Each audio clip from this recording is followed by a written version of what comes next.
Hello again. I am Dr. Mike DiTolla, the Director of Clinical Affairs at Sirona Dental, and I'd like to welcome you to our Sirona Media Panel. We're coming to you live from the 2016 Chicago Midwinter meeting. And today our esteemed guest is Gail Weisman from Dental Product Shopper. Gail, how are you doing this morning? I am fabulous. Thanks for having me. So nice to have you here. I love reading your journal on a monthly basis. Love getting to see. Love that there's just a product-focused magazine that really isn't so much into, I don't know, maybe practice management stories and other things. One that's focused on the products dentists use day in and day out. Are you guys finding a lot of success with that? Yeah, definitely. And I think that's what the readers want. It's very simple. It's a simple premise, and it's worked for us, and it's easy for us too. So now, I don't believe that you guys put dentists on the cover in full glorious HD with shine. Actually, we have redesigned our cover as of 2016. We will now have clinicians on the cover, and you get in line. I would like to get in line. A little quid pro quo for doing this, maybe. All right, you got it. That's interesting. So they're going to be. It's not going to feature a product so much. It will feature the clinician with a product that he or she will be talking about within the issue. So awesome. Yes, kind of I'd love to have a chance to one day represent CEREC Zirconia. I think there's a really good chance of that. So. And speaking of that, I'm going to let you meet the rest of our panel. To your left, Dr. Clark Brown from Melbourne, Florida, and to his left, Roddy MacLeod, the VP of CAD/CAM at Sirona. So I'm going to let you go ahead and ask some questions of the panel. Okay. Well, again, I'm very happy to be here in my hometown, Chicago, and I always love this meeting, and done this before with you, so I know there will not be a lull in the conversation. But I think the first thing I wanted to know about is Ciro World, which is your new annual event, and very innovative, very unique in the industry. How did it come about? Where did the idea, the germ start? Well, if you remember back in the day, it was CEREC 20, CEREC 25. So it was kind of an every 5-year kind of plan for a meeting. And then we had this amazing OmniCam, this piece of hardware we wanted to release. We knew we couldn't wait 5 years to do it. So we made up a number, 27 and a half. That seemed like it was going to be okay. And tons of people showed up. The attendance just continued to rise, and we thought, let's do it again in 2.5 years. So we had CEREC 30, and the numbers continued to rise again. And we got a lot of requests from dentists saying this would be nice if we didn't have to wait so long to come and get this, CEREC-focused education and be able to interact with this big community. There was 6,000 people at CEREC 30, so we decided let's make it an annual event.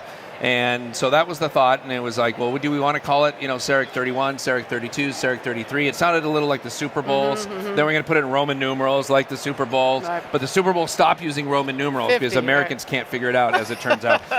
They just need to see regular numbers. But we wanted to also have a focus on the fact that it's not just all about CEREC anymore. We have treatment centers, we've got imaging units, and we decided if we're going to make this the biggest meeting in the world, we should probably have educational tracks for all areas of dentistry, for dental assistants, for endodontics, for orthodontics. And so we decided we were going to try to create the world's most exciting meeting that would appeal to every general dentist out there who was looking to come and get a bunch of CE and see some top-notch entertainment at the same time, something else the CEREC meetings have been famous for. So the Ciro World name was chosen to kind of say it's still largely focused on CAD/CAM because that's where our origins are, but there's also other things in the world of Sirona.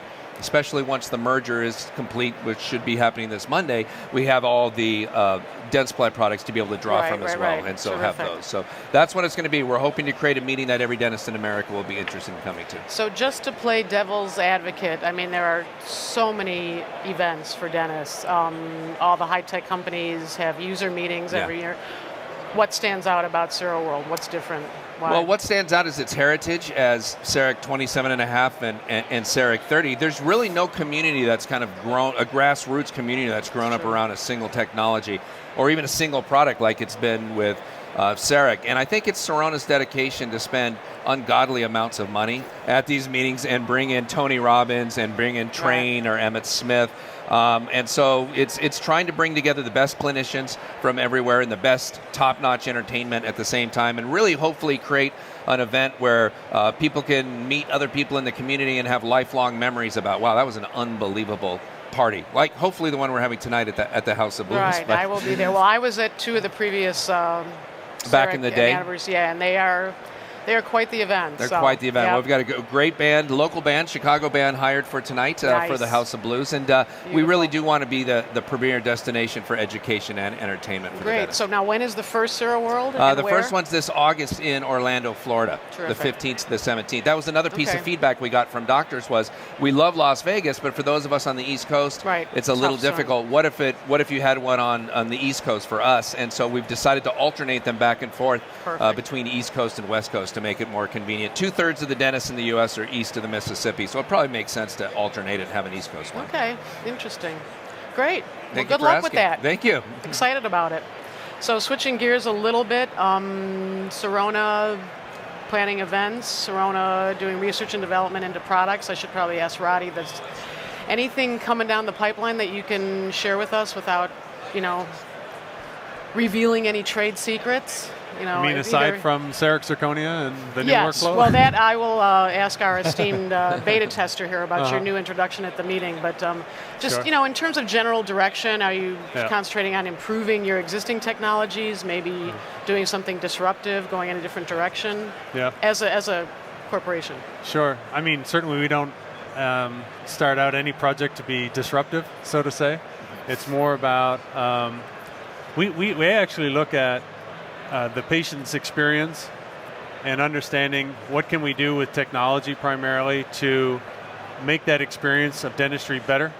Because when the dentist is able to offer a differentiated level of service to their patient, they typically reward us with their business. So that's a nice little environment to work in. So we always have in our minds, how do we alter the experience of the patient so that the dentist is able to deliver a higher value of service that typically ends up meaning the dentist is getting rewarded with higher referral rates from the patient, higher loyalty rates, willingness to accept more treatments, willing to come back more often, and so on. And all of that grows the dental practice. And as the dental practice grows, we grow. And so ultimately, we're serving our customers by serving their customers. So that's probably the number one R&D or let's say developmental position that we have in our minds as we go forward. So the takeaway would be that you're really working mostly on dentist feedback, to you about improving. Certainly, and it's also sometimes it's a little bit like your a lot of technology products. You don't know how much you need it until it's in front of you, right? Yeah, I feel like you're a little more Steve Jobs-esque. I feel like Roddy would rather try to see the future and then show dentists, here's what this can do for you and why. Because if we listen to dentist feedback, I'm not sure that, maybe the CEREC Zirconia is a bad example because we know dentists want to use zirconia, but I feel like Roddy would change anything to make the patient experience better, whether it's the handpiece or anything. I think the goal at Sirona R&D, just from conversations we've had, is he's just hell-bent on making dentistry easier as an experience for the patient, whether that comes in single-visit dentistry crowns or revolutionizing handpieces or even local anesthetic or whatever it may be. I feel like your driving principle is make this better for the patient.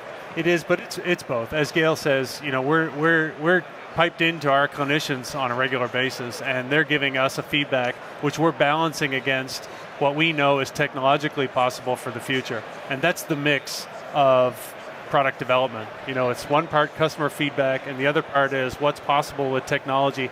How do we merge those things at a point in the future where we can alter, as you say, the patient experience and drive practice value for the clinician? And that's the matrix of product development, I would say. Great. And speaking of product development, Dr. Brown, you were a beta tester on Sirona's brand new launch here, which is their full contour zirconia one visit.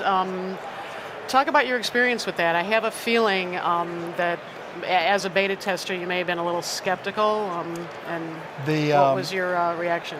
Yeah, everybody gets in a comfort zone, and I was in a comfort zone when they came to me with now doing an all zirconia, restoration, and knowing Sirona and their capabilities, their insight. I'm like, yeah, I would love to beta test this. But I still had in the back of my mind that, okay, let's see where it's going to go. One restoration, they had me. All I had to do was one. and I was completely sold on the chairside zirconia. So talk about, can you give me a little maybe 3-point laundry list? What do you really like about it? Man, I can give you more than 3 points. Give me as many as you want. One of the first things that's very, very nice, when you do all porcelain restorations, there's a certain amount of tooth structure that you have to reduce to have adequate thickness of porcelain for a successful restoration. Right. That amount of tooth structure is a lot less with zirconia, because zirconia can be extremely strong and extremely thin. That can result in less post-operative sensitivity for the patient, which is phenomenal. I can do 100 restorations, and that one patient that comes back with sensitivity is the only one I remember. In the time that I've done this, I've probably done 70 restorations during the beta test period. I've had 0 post-operative sensitivities with this chairside zirconia. One of the second benefits is with previous restorations, I would always have to adjust the bite when I tried the restoration in, and that just got to be part of the game. One of the things you do. Again, 70 restorations, I had to adjust the bite 0 times. It's extremely accurate. But to be fair, none of those cases had opposing teeth. But again, minor detail. It's a minor detail. But that is a function of the material itself and how it mills? And from what I understand, it's, yes, how it mills, the technology, the actual engineering of it, I can't really tell you because I don't know. But it has to do with how it's milled and the fact that the zirconia now shrinks where it becomes now more accurate due to finer margins. But it's a big time saver. From a productivity standpoint, it takes about the same amount of time to do an all zirconia restoration as it does to do, let's say, an Emax restoration.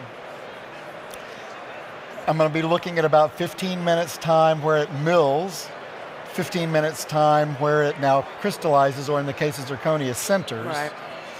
So that's the downtime I have in the workflow. With Emax, for instance, I would have that 15 minutes, then I would try the restoration in, then another 15 minutes. So in that 15 minutes, what can I do? A hygiene check my email. I mean, not a heck of a lot I can do in just the 15 minutes. With this process, it goes directly from the mill into the sintering oven.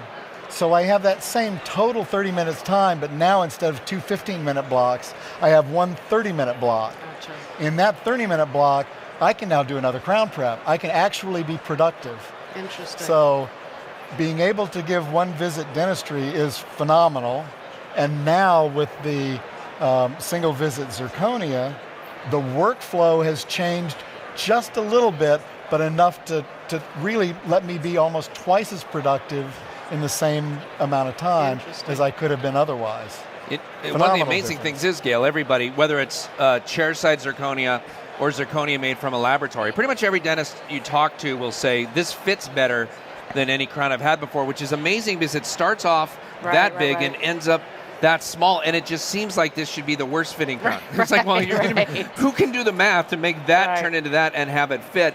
But without fail, dentists are telling us that it's the best fits they're getting. So the American dentists have shown that they absolutely love solid zirconia. Sure, and so the ability for them to be able to now do something chairside that used to have to be done by the laboratory is a big part of that story. Well, thank you so much for coming out today, Gail. We loved having you here. A big Sirona thank you to Gail. Thank you. Yeah, we're very excited about this. And to Clark and to Roddy as well. And I want to thank you for your time and your continued commitment to quality dentistry.